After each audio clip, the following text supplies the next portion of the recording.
The following is a commercial program paid for by Heritage Agriculture. The opinions and views expressed belong to its sponsors and are not those of Nexstar Broadcasting, Inc., this station, or their affiliates or employees. Welcome to Farm Talk, where we look at issues that affect agriculture and ranching here in the natural state. Brought to you by Heritage Agriculture. Here is your host, Mike Linton. Welcome to Arkansas Farm Talk. I'm your host, Mike Linton. Today's guests are Mr. Adam Shea, Director of Sustainability, Riceland Foods, and Mr. Austin Brown, Manager, Sustainability, Riceland Foods. Welcome to Arkansas Farm Talk. Thank you for having us. Thank you, sir. You bet. Adam, tell us a little bit about sustainability and what that means to Riceland Foods and its members. Absolutely, and first off, thank you for having us and giving us the opportunity. I think sustainability is a term that is sometimes complicated to communicate. I think a lot of people are familiar with it, but when it comes down to it, if you ask 10 different people, you'll get 10 different answers. You know. We actually did that when we started sustainability a while back, and sure enough, got quite a few different answers. But at Riceland, we've tried to simplify that, and so to us, sustainability is really continuous improvement, and we've acknowledged that it's a journey more than a destination. So there's always room for improvement. I think a lot of people would argue that if you're still in business today, you're sustainable, and we've made that same argument. but I think what's really interesting to point out is that we're 100 years old, and so I think that's kind of why we felt like we can make that argument. It's really, I think what's so important about sustainability is that, and why it's so prevalent as a term nowadays is that it's really important. What we do going forward will really be what determines the next 100 years. And so for our farmer members, the argument's pretty much the same. I think buzzwords like conservation and stewardship come and go, but what pretty much stays constant is our farmers focus on making sure that they leave the land in better shape than the way they found it. And when you think about it, their livelihood depends on it, and so all of our livelihoods depend on it. Exactly. Exactly. And so, really protecting those natural resources that allow them to grow that crop, they're going to do everything they can at all costs to do that. And so, as a food company, we really feel like it's our responsibility to tell that story to the consumers. Sure. Austin, tell us why sustainability is important to Riceland Foods. Yeah, sure. Mike, first and foremost, we just believe that focusing on sustainability and continuous improvement, it's just the right thing to do. Our growers, our farmers, they depend on these natural resources to grow their crops, and we feel like we have a responsibility to do some things that Adam mentioned, practice conservation and stewardship, just to make sure that we have access to those natural resources in the future. Sustainability also plays a big role in marketing our members' crops. So today there's a lot of customers and consumers. They want to know where their food came from. They want to know, was their food raised, in as environmentally friendly as possible. And we're uniquely positioned in the supply chain to tell that story all the way from the farm to the table. So we feel like with that position, we're able to provide some transparency and tell the collective story about the good that our members are doing. Mike, but that story, it's only as good as the data that we have to back it up. Sure. So that good data allows us to provide proof of the good that our farmers are doing, and hopefully it can provide proof of the good that we're doing as a company, as a cooperative and a brand. But that's not all the data is good for. Data can be really beneficial in telling the good that the farmers are doing, but it also can help us address different misconceptions in agriculture. Sure. There's a lot of societal benefits that go on with agriculture, along with feeding, most of America and the world. But one example that comes to my mind, Mike, is a lot of people think that water that's coming out of a rice field is harmful or can be dangerous to the environment or the streams and rivers that it's going into. But that's just not the case. Mm-hmm. It's, as we know it, that those rice fields, they act as a filter, and majority of the water that's leaving that field is actually cleaner than when it came into the field. Yeah. So having that data can give us some factual evidence to be an advocate for the farmer, for these growers. We can be their voice and say, we need to address some of these misconceptions. And really what we thought sustainability we thought it was, something like a buzzword and it wasn't going to be around, but, it's here to stay. I think it's going to play a huge role in the future of our cooperative. Our cooperative is made up of 5,500 farmer members from Arkansas and Missouri, and there's a lot of third, fourth, and even fifth generation farmers. To ensure that those next generation of farmers are able to continue doing what they've been doing for the past generations, we have to, really be mindful of practicing that conservation and practicing sustainable. So. Sure. Adam, tell us a little more about what Riceland's done regarding sustainability and how you guys started. Sure. Like I mentioned earlier, we're 100 years old this year, so we've done a few things right along the way. Done something right, yeah. But I think one of the things that's really changed, especially over the past 5 years, is the need to really tell that story of our progress and the improvement we've made kind of through data. And that'll be kind of a common theme. But, I'd say that, that's something that we have in mind to do going forward, but I think just inevitably we have a lot of stuff that's unaccounted for. Sure. But back in 2014, we kind of made sustainability a focus and a role at Riceland. That really was started by consumer demand, customer demand, and as Austin said, a lot of consumers want to know more about where their food comes from, and so that kind of kicked off a lot of our consumer-facing customers that we have started requesting more information about the rice that they were sourcing, and not only where it came from, but how it was milled and processed. And sure. so that was kind of what started. But then we also, after that, we joined Field to Market in 2015. Field to Market is the Alliance for Sustainable Agriculture, and so they're an organization that does a really good job, really kind of bringing in all the different sectors of the ag value chain. And so you'll have everybody from universities to your ag retailers, big companies, big retailers, cooperatives like ourselves, and then a bunch of the big food companies. And so, it really gives us a chance to kind of all come together and talk about these issues and how sustainability is evolving and what that really means to all of us. And so, it's been interesting to see it evolve, and I think part of the reason that we're there and one of the biggest roles that I feel like we play in that area is just really making sure that our farmers have a voice at that table. As these things continue to evolve, we want to make sure that their best interest is represented. And so that's a lot of what we've done in terms of sustainability. But going forward, we really are focused on doing what's right for our membership in specific.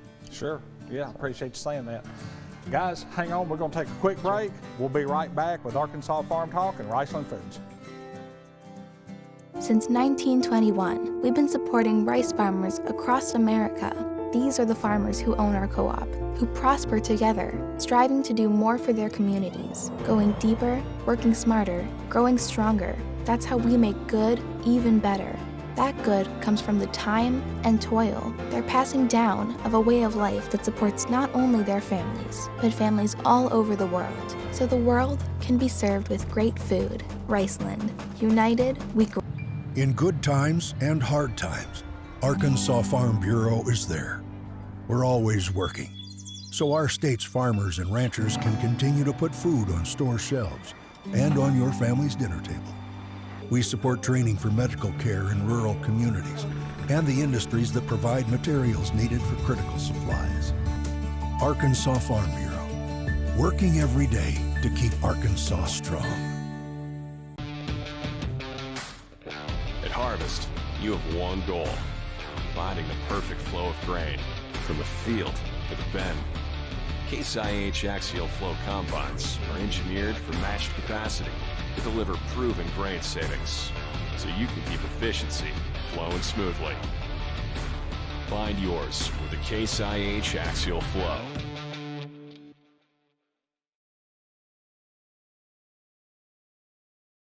Built upon a solid foundation of cast iron and steel, the Kubota L-Series tractor is the #1 selling compact tractor in the U.S. for over 10 years. Powerful Kubota diesel engine, ease of operation, and your choice of a Kubota gear or HST transmission. The durable Kubota L-Series. Talk to your local Kubota dealer today to schedule a demo. Go to KubotaUSA.com for full disclaimer.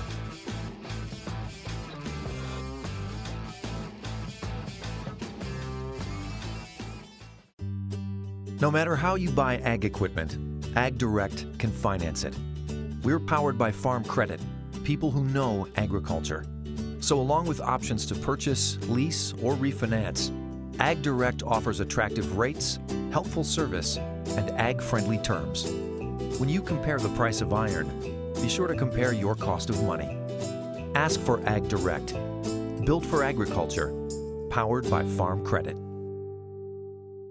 Make sure you're prepared for the busy planting season ahead with Great Plains planters and drills available at Heritage Agriculture. The Great Plains lineup of planters and drills, including the 3P4025AH twin row and YP825 planters, are accurate, dependable planting solutions, ready to help you kick off your planting season. Heritage Agriculture, the 7 locations to serve you. We're customer focused, customer driven, and we want your business.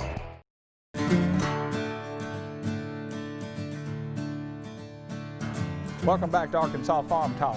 I'm with Adam Shea and Austin Brown with Riceland Foods. Adam, we were talking a little bit about sustainability, about the history at Riceland Foods. Tell us a little bit more about where Riceland is today. Sure. So in June, we launched our new sustainability platform, Ingrain Good. And really, that was putting a name and a face to our existing sustainability platform and initiative, but we've kind of put a lot more structure to it. So, you know, while we've been involved in sustainability, what we really wanted was something a little more tangible, something that could really represent the good that our cooperative and our members are doing. And so we branded Ingrain Good, and we created a logo, but really for that to really be the vessel on which we tell that collective story that Austin was talking about. And, you know, as he mentioned, you know, we're uniquely positioned in the supply chain, is that we're farmer owned, we're the processor, retail brand, and so, you know, the fact that we fit a lot of those boxes, we really have that opportunity to really tell that story and give that transparency from farm to table. But I think, you know, at its core, the purpose of Ingrain Good is really to create value for our membership and our employees and customers and consumers through sustainability.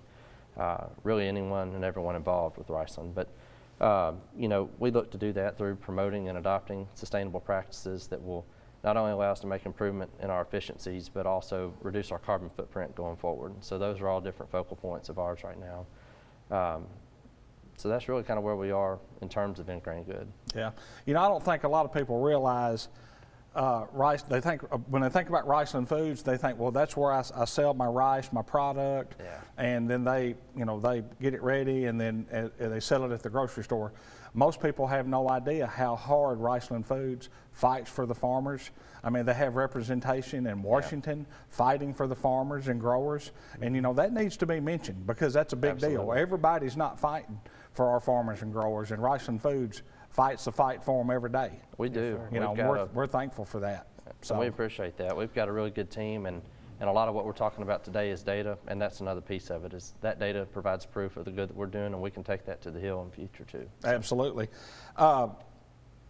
Riceland's got a new logo. Tell us a little bit about that, and will this replace the old blue Riceland logo? Well, our logo is something we're really excited about, but no, it's a secondary logo, and so it specifically represents our Ingrain Good sustainability initiative, and so the old blue logo that we all know and love will stay the same, but I'd say over the past couple of years we've been working with a firm to rebrand Riceland, you know, and so what we really wanted was to find something that represented our sustainability initiative but was also a really good fit, and so what we created was a logo that's made up of rice, a duck, and a water droplet, which is actually the duck's wing. And I love all of them. I do too.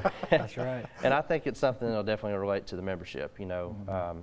But it's not just rice and ducks and water.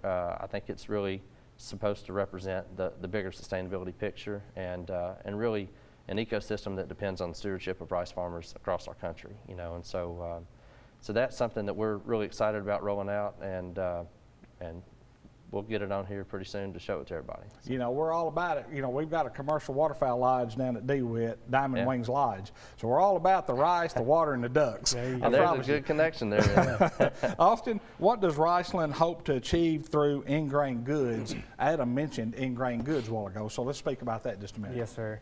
Yeah, ultimately our focus and the goal of Ingrain Good is to create value for our entire cooperative. Everybody is involved, from our farmer members to our employees and even our customers and consumers. As a farmer-owned food company, like we said earlier, we're in a unique position that allows us to tell that entire story, you know, from the farm to the table. So that story is something that customers and consumers have always wanted, and the demand for that has really grown. And the best way that we know to tell that story is through data. So that data plays a critical role in us being able to be transparent with some of those consumers and customers. And we feel like it's very valuable to be able to analyze and collect that data. You know, internally at Riceland, we gather all the data and analyze it, and whenever we look through it, we look for areas where we've been doing things that are good, where can we show some highlights, and then we also look for areas where can we improve? Can we improve our efficiency? Can we, you know, improve our process? And with a company that's as big as Riceland Foods, you know, we've got grain elevators from South Arkansas all the way up to the Boot Hill, Missouri, scattered all throughout the Delta. And it's really important for us to have that data, and we found a lot of value, even though it can be a heavy lift to gather all that information. And really with Ingrain Good, our goal is to be able to help our farmers gather their data and be able to analyze it. So those individual farmers can look at their operations and say, hey, here's an area where I can make an improvement, or here's an efficiency that I can improve. And we feel like a big portion of that is us creating partnerships. We want to work with others, different groups, to be able to provide information, access to resources. All of that is going to help our farmer members to take that next step and adopt some of these efficient practices. And then once we have those partnerships, a lot of what we're trying to do is collaborate with them, and we want to do education and outreach, push out as much information to our farmers as we can, so we know that they have all the resources available that they may need to be able to adopt some of these practices. And you know, the collection of that farm data and combining it with that corporate level data is really going to give us the total package. You know, being that we can gather data from the farm and also from the processing and milling side, and combine those two, then we'll be in a good position to really tell the story to our customers and our consumers. Well, I can tell you, you know, at Heritage, I mean, we track everything. We track all our data. You have to. You got to know where you're at if you ever want to move forward. You got to know where you've been. You got to know where you're at, so you can move forward. Yes, sir. And it's exciting that Riceland Foods is taking those necessary steps with sustainability to do those things. Okay. Tell me, does this have impact on marketing the Riceland members' rice? Yes, sir, it does. You know, there's a lot of ways to create value, but like we talked about, having that total package, all of that information together, we feel like we're going to be able to move more rice through some of those higher value channels. It doesn't necessarily mean, Adam hit on it earlier, it doesn't necessarily mean that farmers are going to get a premium for that farm level information right now, but we can use a lot of that information as leverage or an additional bargaining chip to be able to move more of that rice through those higher value channels. And sustainability is ever changing. Our customers and consumers, they want to know more all the time, and us having this information is going to allow us to be out in front of those demands and be proactive. Yeah, well, I know moving forward, I know people want to know where their food comes from. That's right. So tracking the data is nothing going to do but help Riceland move forward, help our farmers and growers move forward. Yes, sir. Okay, hold that thought. We're going to take a quick break. We'll be right back with Arkansas Farm Talk. No matter how you buy ag equipment, Ag Direct can finance it. We're powered by Farm Credit, people who know agriculture. So along with options to purchase, lease, or refinance, Ag Direct offers attractive rates, helpful service, and ag-friendly terms. When you compare the price of iron, be sure to compare your cost of money. Ask for Ag Direct, built for agriculture, powered by Farm Credit.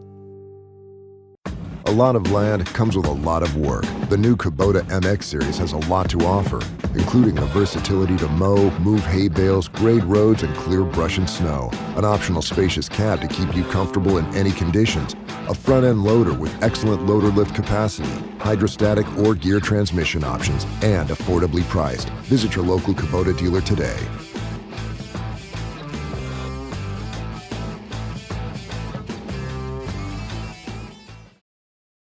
During these busy and challenging times, Krone wants you to know we've got your back. So we're offering you 90 days of deferred payments on select models of Krone mowers, tedders, rakes, and round balers. That's right, make no payments for 90 days. And you can choose from 0% financing options to get the new Krone equipment you need. Check out these low monthly payment examples on select models of new Krone equipment. A lot of land comes with a lot of work. The new Kubota MX series has a lot to offer, including the versatility to mow, move hay bales, grade roads, and clear brush and snow. An optional spacious cab to keep you comfortable in any conditions. A front-end loader with excellent loader lift capacity, hydrostatic or gear transmission options, and affordably priced. Visit your local Kubota dealer today.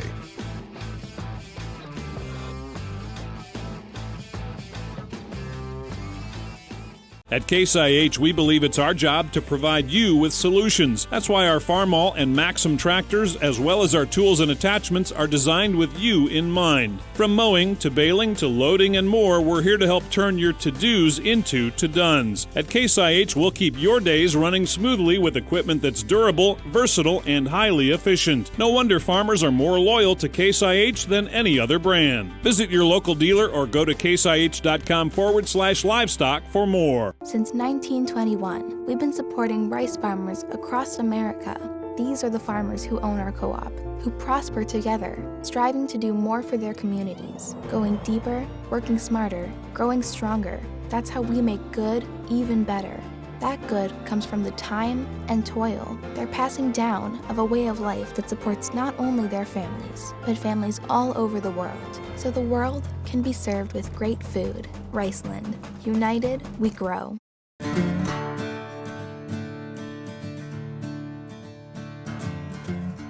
Welcome back to Arkansas Farm Talk. Adam, recently we've seen a lot of big food companies come out with sustainability goals. What value can be gained by setting goals, and how does this affect Riceland Foods?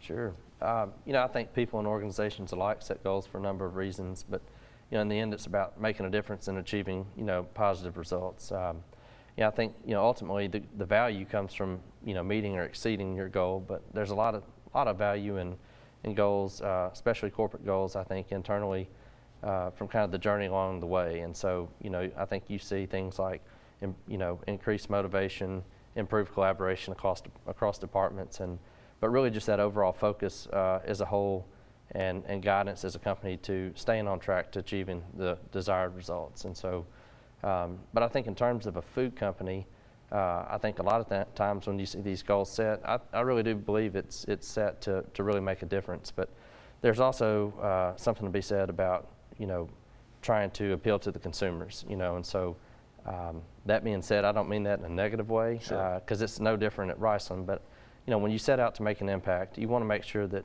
you do it in a way that your customers and your consumers, when you're a brand, you want to let them know that you're really, passionate about something, set out to make a difference, and that you're going to do the right thing for generations to come. And so, ultimately, I think it holds you accountable to your word. And so, those are all kind of things that we've been looking at, and that's why we're going to step out and set a goal this year for the first time. Sure. Austin, tell us a little bit more about Riceland's Goal and how they plan to achieve it. Yeah. So this is an exciting time for us, Mike. This month we're actually announcing our first sustainability goal, and it's around water.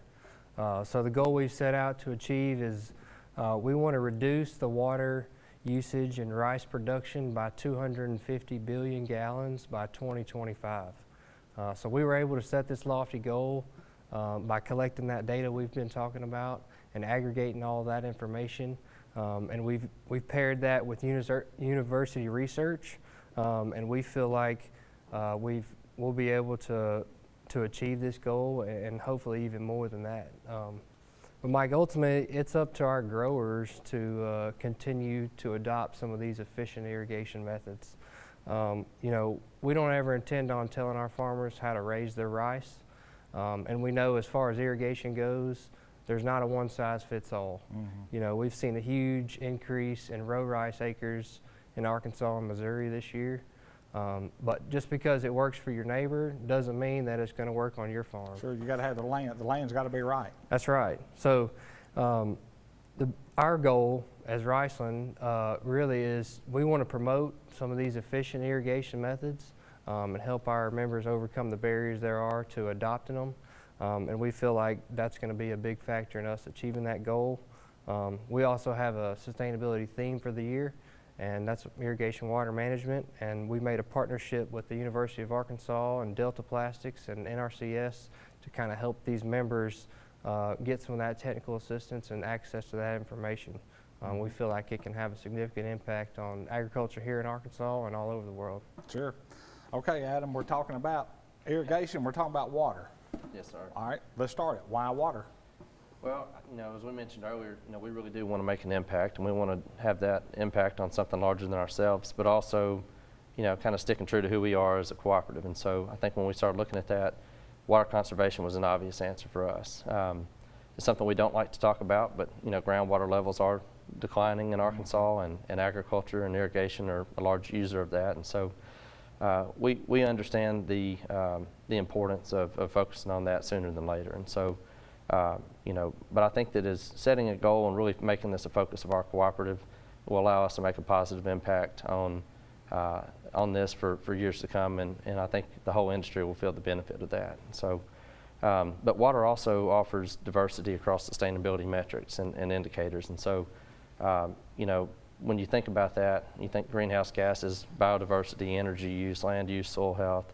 I think an example of this would be if we're focused on water and we have a customer that's focused on reducing greenhouse gas emissions in rice production, you know, we can focus on the practices that do both. You know, there's practices that reduce the amount of water, reduce greenhouse gas emissions, and we can both achieve our goals simultaneously. So that was something that stood out to us as well. But then lastly, and I think most importantly, you know, when we look to make an impact, when we look to set this sustainability goal, first and foremost, we want to do it in a way that's going to bring immediate value to our members. So we don't want to set a goal on something that's going to end up, you know, costing our members a lot to try to achieve it. And so I think water offers that, irrigation water management offers that. And so back to what Austin said about the data and really looking at it, we were able to basically find where, you know, through irrigation water management changes, members will be able to implement minor changes no matter what practice you do that can in turn make major impacts on, you know, both conservation and environmental stewardship. And so so that's really what we're looking for. We're trying to find that win-win, and I think if anything else, we want the members to hear us say that, you know, everything we do is with them in mind and creating value for them. So. Sure, yeah. Well, let me tell you, Austin and Adam, thank you for everything that you do and everything that Riceland Food does to promote agriculture here in the natural state, and everything that you do for our farmers and growers. It is appreciated, and like I said, Riceland Foods fights a fight as hard as anybody. We'll see you next week on Arkansas Farm Talk. Thank you for watching Arkansas Farm Talk, brought to you by Heritage Agriculture.